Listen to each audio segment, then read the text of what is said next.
Mon mari m'a expulsé de la maison après que j'ai frappé sa mère pour m'avoir giflé après l'accouchement, et maintenant il supplie pour une autre chance après que je lui ai remis les papiers du divorce. Ma situation est passée de mauvaise à pire en l'espace d'une semaine et je ne sais plus vers qui me tourner. J'ai besoin de savoir si j'avais tort, peut-être pour valider ce que je ressens, car la vie est incroyablement compliquée en ce moment. Mon épouse et moi sommes ensemble depuis 8 ans et elle vient de donner naissance à notre premier et dernier bébé il y a 2 mois. Jusqu'à ce que mon épouse tombe enceinte, ma mère l'aimait. Je ne sais pas ce qui cloche chez ma mère ou pourquoi ce changement s'est produit, mais après que mon épouse soit tombée enceinte, ma mère a commencé à être très collante avec moi et a commencé à éviter mon épouse à tout prix. Elle a dit à tout le monde qu'elle n'était pas excitée par la grossesse. J'ai menacé de couper tout contact avec elle lorsque mon épouse était enceinte de 7 mois, et après cela, elle est en grande partie redevenue normale et a cessé d'être si ignorante. Les commentaires se sont complètement arrêtés, bien qu'elle soit toujours collante avec moi. Maintenant, il y a une semaine, ma mère, ma sœur, le mari de ma sœur et la fille de ma sœur, âgée de 12 ans, sont venus dîner. J'avais préparé le repas avant que mon épouse ne puisse manger quoi que ce soit. Notre fille est devenue agitée, alors mon épouse s'est excusée et est allée nourrir le bébé et le mettre au lit. Je pensais avoir préparé suffisamment, mais apparemment non, car ma nièce avait encore faim. Elle mesure 1,65 m et pèse 86 kg. Je ne l'avais pas vue depuis 1 an, et elle n'était pas de cette taille à l'époque, donc je n'avais pas calculé de portions supplémentaires pour 3 personnes pour un enfant, donc c'était de ma faute. Je me suis excusé et lui ai dit que je n'avais pas fait plus et je lui ai offert des biscuits. Pendant que je mettais la portion de mon épouse au réfrigérateur, après cela, je suis sorti avec le mari de ma sœur pour fumer une cigarette et discuter. Je n'y ai pas pensé, mais ensuite j'ai entendu des cris venant de l'intérieur. Quand je suis entré, mon épouse et ma mère se criaient dessus. Apparemment, ma mère, qui m'avait vu mettre la nourriture de mon épouse au frais, a donné à ma nièce la portion de mon épouse. En rentrant, j'ai entendu ma mère dire « On dirait que tu peux te permettre de sauter un repas » et elle a giflé le ventre de mon épouse. Juste au moment où je me préparais à intervenir, littéralement en marchant rapidement vers elle et en criant « Ça suffit », mon épouse s'est reculée et a frappé ma mère directement au visage, la faisant tomber par terre. Toute la maison est restée silencieuse, sauf les sanglots de ma mère tenant son visage. J'ai dit à tout le monde de sortir immédiatement. Tout le monde est parti, et mon épouse s'est simplement tournée vers le comptoir, s'est appuyée dessus avec ses mains, la tête baissée et les yeux fermés. J'ai regardé mon épouse et j'ai dit « Toi aussi, pars maintenant ». Elle a dit « Vraiment ?» Elle pleurait déjà à ce moment-là. J'ai dit un oui sec. Elle a fait ses bagages et est partie avec le bébé. Cette nuit-là, je lui ai envoyé un message disant que j'avais juste besoin d'espace, que j'avais besoin de décompresser et de comprendre ce qui venait de se passer. Elle n'a pas répondu. Au cours des 5 jours suivants, je lui ai envoyé des messages et appelé, mais je n'ai rien reçu. Aujourd'hui, elle est apparue ici, 8 jours plus tard, et m'a remis les papiers du divorce et a dit « Voici, tu as un moment pour passer du temps avec elle pendant que je fais mes bagages. Nous pouvons organiser un calendrier de visite qui se fasse chez toi ou chez ma mère jusqu'à ce qu'elle accepte le biberon. » Je lui ai dit que ce n'était pas ce que je voulais, que je ne voulais pas me séparer, que j'avais juste besoin de temps pour traiter le fait qu'elle ait frappé ma mère au visage. Elle a répondu « Le temps dont tu avais besoin pour comprendre m'a donné le temps de comprendre le fait que je refuse de rester dans cette situation plus longtemps. » Je me suis défendu. Au début, je me sentais mal et désolé, mais le fait que tu m'aies expulsé quand j'avais besoin de toi m'a fait voir les choses plus clairement. C'est fini. Je suis désolé pour ce que j'ai fait, mais il n'y a pas de retour en arrière. Elle a refusé de me parler tout le temps où elle était là. Ma maison est si vide et je ne sais pas quoi faire. Suis-je le méchant d'avoir demandé à ma femme de partir après qu'elle ait frappé ma mère? J'avais juste besoin d'un peu d'espace. Pour être clair, je suis du côté de ma femme. Ma mère l'a totalement mérité, et je l'ai complètement bloquée de ma vie. J'avais littéralement juste besoin de temps pour comprendre ce qui s'était passé. Ma femme est beaucoup de choses, mais violente n'est pas l'une d'elles, donc cela m'a complètement surpris et cela ne se serait pas produit sans provocation. Après que tout cela soit arrivé, ma mère m'a envoyé un message disant « Tu vois ? Je t'avais dit qu'elle était folle. Cette grosse traînée n'a pas sa place dans nos vies. » Je suis prêt à parier que ma mère a délibérément essayé de faire exploser ma femme, alors non, je suis du côté de ma femme. J'avais vraiment juste besoin de traiter ce qui s'était passé, et ma femme l'a interprété comme si je l'avais abandonnée, que je ne la défendais pas et que je l'avais expulsée, elle est notre bébé, ce qui s'est effectivement produit, car je savais qu'elle devait emmener le bébé avec elle quand je l'ai expulsée. La raison pour laquelle mon père était stupide et abusif. Il me battait mes sœurs et mon frère. Ma mère a été hospitalisée plusieurs fois. Il a fallu des années pour que la police applique les ordonnances de protection et il est finalement mort en 2013. La violence me fait peur, me rend nerveux et anxieux autour de tout type de violence.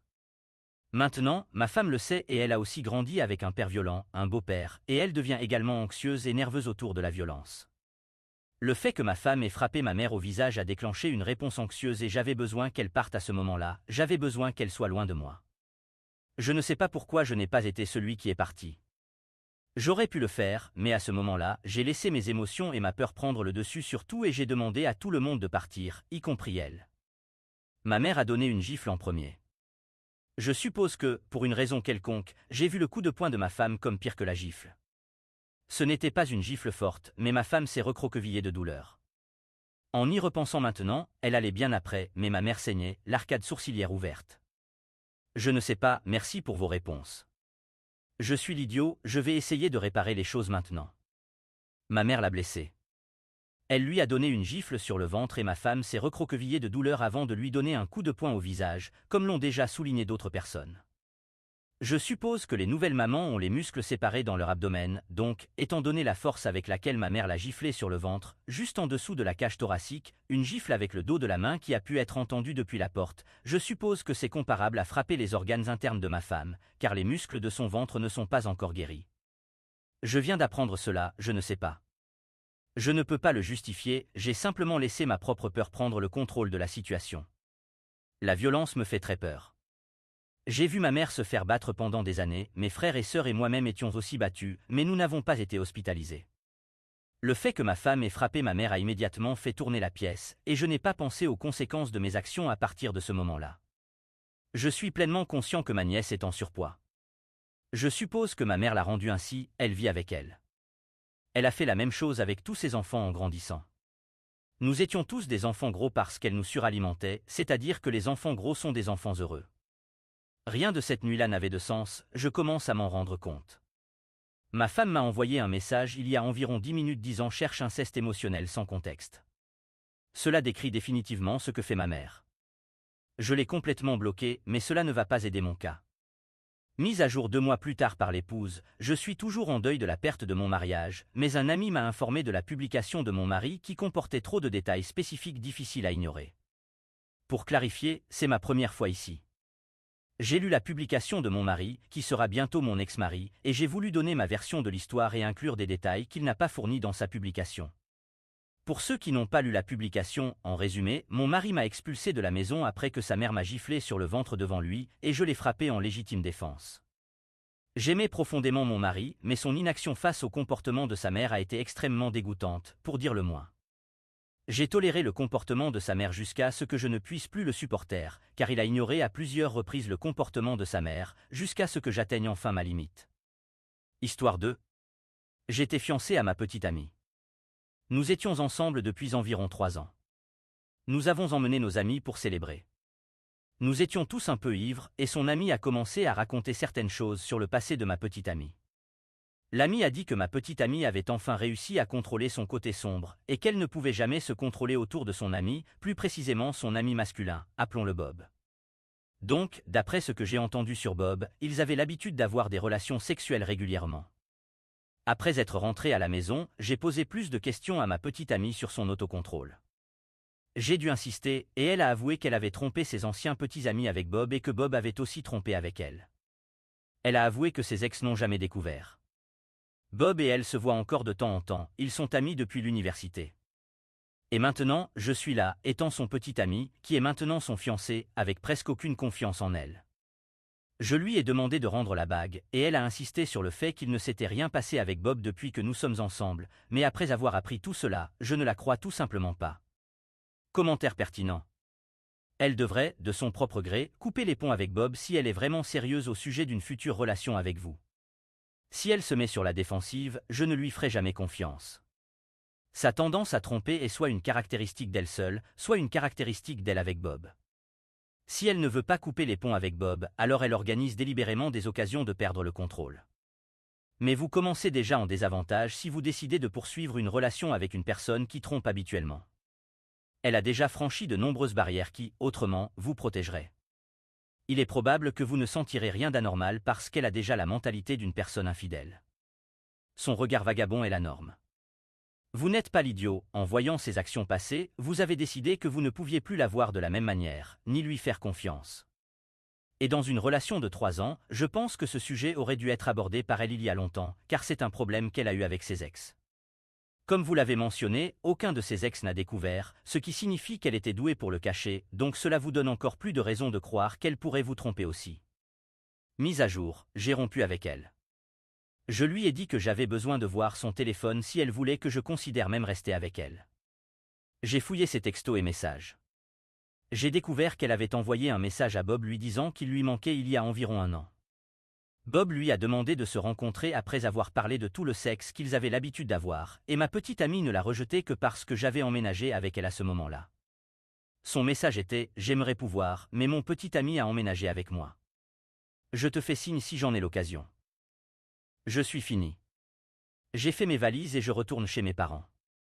Ma petite amie s'est excusée pour ces messages et insiste sur le fait qu'il ne s'est rien passé, mais oui, bien sûr, seulement parce qu'elle ne pouvait pas. Merci pour tout le soutien, au fait. De plus, je jure que certains d'entre vous pourraient surprendre votre partenaire nu avec une autre personne, mais tant que vous ne les voyez pas vraiment avoir des relations sexuelles, vous diriez « Eh bien, il n'y a aucune preuve qu'ils l'ont vraiment fait, alors ils n'ont clairement pas trompé. » Commentaire pertinent. C'est hilarant, comme si un gars allait dans un bar et essayait de coucher avec des femmes au hasard, mais toutes le rejetaient, et il disait à sa petite amie « Mais je n'ai jamais trompé. » Votre ex est aussi bête qu'une pierre. Si rien d'autre, c'est une bonne raison de la quitter. Je ne pense pas qu'elle soit bête. Je pense qu'elle était désespérée à ce moment-là. Je suppose qu'elle était tellement habituée à s'en tirer en trompant qu'elle n'a jamais vraiment pensé à ce qu'elle ferait si elle se faisait vraiment prendre. Je suis désolé pour vous, cependant, je suis heureux que vous ayez découvert avant de vous marier. Et même si rien ne s'est passé, l'intention était là.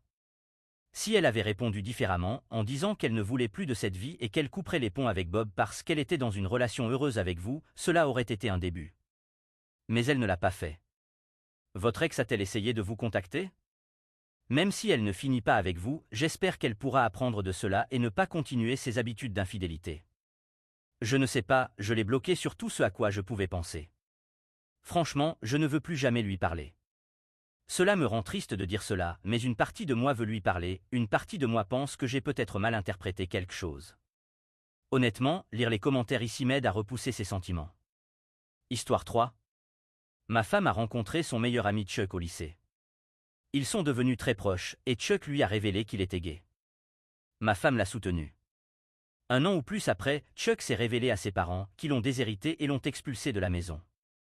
Chuck a fini par vivre avec ma femme et ses parents pour le reste du lycée. Ma femme et moi avons commencé à sortir ensemble après l'université, et elle m'a tout raconté sur Chuck et sur le fait qu'ils étaient très proches, et qu'il était comme un frère pour elle. J'ai rencontré Chuck, nous nous sommes bien entendus et nous sommes devenus amis. Chuck est un bon gars. À l'époque, Chuck sortait avec un garçon, et ils ont fini par emménager ensemble plus ou moins au même moment où ma femme et moi nous sommes fiancés. Ma femme et moi sommes mariés depuis 5 ans maintenant. Je suis chef de projet et j'ai accepté un projet d'1 an dans une autre ville. Je dois partir de la maison à 5h30 du matin tous les jours et je rentre vers 6h30 du soir. Ma femme et moi avons eu une longue discussion sur mon travail avant que j'accepte ce projet. Nous savions que ce serait un sacrifice pour moi de travailler autant, mais je gagne plus d'argent que je n'avais jamais imaginé. Après ce projet, nous pourrons rembourser nos dettes d'études et commencer à essayer d'avoir un bébé. Nous étions tous les deux d'accord pour dire que l'argent en valait la peine, car ce n'est que pour 1 an. Cette année se terminera à la fin de novembre. En mars, Chuck a surpris son petit ami en train de le tromper. Il était dévasté. Ma femme lui a immédiatement dit de venir vivre avec nous. Cela ne me dérangeait pas qu'il emménage, mais je n'étais pas content que ma femme ne m'en ait pas parlé d'abord. Chuck était assez brisé et ma femme lui donnait beaucoup d'amour et d'attention. Cela me convenait, car je sais combien ma femme aime Chuck et il avait besoin de son soutien. J'ai également fait de mon mieux pour le soutenir et le faire se sentir aimé. Pendant un certain temps, tout allait bien, mais au fil du temps, ma femme a continué à consacrer toute son attention à Chuck. Parfois, je rentrais du travail et ni l'un ni l'autre n'était là, et je découvrais qu'ils étaient allés au cinéma ou dîner ensemble. Je ne pense pas qu'il y ait quoi que ce soit de romantique ou sensuel entre eux, mais c'est agaçant d'être laissé de côté de tous les plans. Au cours des dernières semaines, plusieurs choses se sont produites. Nous 3 sommes allés à une fête et quelqu'un a plaisanté en disant que Chuck était notre roue de secours, et ma femme a dit « Chuck n'est pas la roue de secours. » J'ai dit, quoi? Et elle a dit, je connais Chuck depuis plus longtemps que toi. Une semaine ou plus après cela, ma femme et Chuck sont sortis danser un soir. Je devais travailler le lendemain, alors je suis resté à la maison. Je me suis réveillé vers 3 heures du matin et ma femme n'était pas au lit. Je suis allé les trouver, elle et Chuck, blottis sur le canapé, endormis avec la télévision allumée. Les deux choses m'ont mis mal à l'aise. J'ai également réalisé que je travaillais tellement que j'avais simplement laissé ma femme et Chuck planifier tout, et je n'avais pas prévu de soirée en amoureux depuis un certain temps. J'ai décidé que je devais être plus actif, alors j'ai planifié une soirée pour vendredi dernier. Quand j'ai dit à ma femme pour la première fois, elle était excitée, car nous n'avions pas eu de rendez-vous, juste nous deux, depuis longtemps. Vendredi, je suis rentré chez moi à 6h30 du soir et ma femme et Chuck n'étaient pas là. J'ai pris une douche et me suis préparé. Vers 7h15, j'ai finalement appelé ma femme, car nous avions une réservation pour 8h. Elle a répondu et quand j'ai demandé où elle était, elle a dit qu'elle et Chuck étaient allés faire des courses et qu'ils dînaient. J'étais stupéfait et lui ai demandé à propos de notre rendez-vous. Elle a ri et a dit, oh, j'ai oublié. Tant pis. Et c'est tout. Elle ne m'a même pas invité à les rejoindre. Un point que je devrais mentionner ici est que mon père était très contrôlant avec ma mère et avait un problème de colère où il criait et jetait des objets. Il ne lançait jamais d'objets dans notre direction, mais c'était quand même effrayant en tant qu'enfant. J'ai travaillé très dur pour ne pas être comme lui. J'ai essayé de ne jamais être contrôlant avec ma femme ni de lui dire quoi faire. J'ai aussi tendance à me renfermer quand je suis en colère. Quand ma femme a oublié notre rendez-vous, j'étais en colère, alors je n'ai rien dit à ce moment-là, mais je savais que je devais aborder ce que je ressentais. Plus tard dans la soirée, je lui ai dit que nous devions parler. J'avais écrit certaines choses pour pouvoir rester concentré. J'ai commencé par dire que j'aimais Chuck et qu'il serait toujours le bienvenu chez nous, mais que je sentais que notre mariage en souffrait et que nous devions travailler sur nous. Ma femme s'est emportée. Elle pensait que j'attaquais Chuck. Je suppose que je n'avais pas bien choisi mes mots, et elle a commencé à le défendre et à m'attaquer. Nous n'avions jamais eu de grosses disputes avant, nous parlions toujours et réglions les choses. J'étais stupéfait qu'elle m'attaque. Elle a dit des choses horribles, puis elle a dit « Chuck est mon âme sœur, et tu devras t'y habituer ». Je me suis simplement renfermé, je ne savais pas comment traiter cela. J'aime ma femme plus que tout au monde, mais à ce moment-là, j'ai réalisé qu'elle aime Chuck plus que moi. Je pensais que ma femme et moi étions des âmes sœurs, mais l'entendre dire qu'elle considère quelqu'un d'autre comme son âme sœur a été dévastateur. Je ne me souviens plus du reste de la conversation. Elle est partie en colère après un moment et a dormi sur le canapé. Elle et Chuck sont sortis ensemble le samedi et ont été absents la majeure partie de la journée. Quand ils sont revenus, elle a agi comme si de rien n'était. Le dimanche, elle a même fait une petite blague et m'a fait un clin d'œil, quelque chose qu'elle fait quand elle flirte avec moi. Normalement, j'adore ça, mais cette fois, cela m'a juste rendu malade. Je lui ai dit que cette semaine serait occupée au travail et que je resterais à l'hôtel près du site de travail, quelque chose que j'avais déjà fait quelques fois auparavant, alors je ne l'ai pas vue depuis dimanche soir. Je ne sais pas quoi faire. Écrire tout cela m'a fait réaliser que je suis vraiment épuisé par tous ces déplacements. Peut-être que je me suis trop détaché et que je ne lui ai pas accordé suffisamment d'attention, mais comment continuer en sachant qu'elle ne m'aimera jamais autant que je l'aime? Petite mise à jour. Voir plusieurs commentaires de femmes disant qu'elles ont plus d'une âme sœur m'a donné de l'espoir. Pour moi, vous n'avez qu'une seule âme sœur, mais ce n'est pas un mot que ma femme ou moi utilisons vraiment, et j'espère seulement qu'elle veut dire quelque chose de différent de ce que j'ai interprété. Nous avons échangé des messages et parlé au téléphone cette semaine, et hier soir nous avons discuté au téléphone. Ce n'était rien de grand, elle m'a juste appelé et m'a dit qu'elle me manquait et qu'elle ne pouvait pas attendre que je rentre à la maison. Je rentrerai ce soir. Je lui ai dit que nous devrions parler de notre dispute de vendredi dernier, et elle a accepté en disant qu'elle détestait que nous nous soyons disputés et que nous devions résoudre cela. Elle m'a dit qu'elle m'aimait. Nous allons discuter ce soir, et je suppose que je découvrirai où j'en suis. Mise à jour. Résumé, ma femme a un meilleur ami, Chuck. Le petit ami de Chuck l'a trompé, et il s'est installé chez nous. Ma femme a passé tout son temps avec Chuck, et quand je l'ai confrontée à ce sujet, elle a dit qu'il était son âme sœur. J'ai fait ma première publication jeudi. Quand j'ai pris le temps de réfléchir à tout cela et de l'écrire, j'ai réalisé à quel point j'étais épuisé par ce projet de travail. Vendredi matin, j'ai rencontré mon équipe et j'ai programmé un temps libre à venir. Je suis dans un meilleur état d'esprit juste en sachant que j'aurai ce temps libre bientôt. Ma femme et moi avons vu notre dispute vendredi soir, puis je suis parti lundi et je suis resté hors de la ville toute la semaine pour mon projet. Pendant ce temps, nous avons échangé des messages tous les jours et parlé au téléphone plusieurs fois. C'était étrange, car nous savions tous les deux que nous devions avoir une grande conversation, mais au téléphone, ce n'était ni le moment ni l'endroit. Ma femme m'a envoyé un message vendredi en disant que Chuck était parti pour le week-end, donc nous pourrions passer du temps juste nous deux, et qu'elle voulait compenser notre rendez-vous manqué.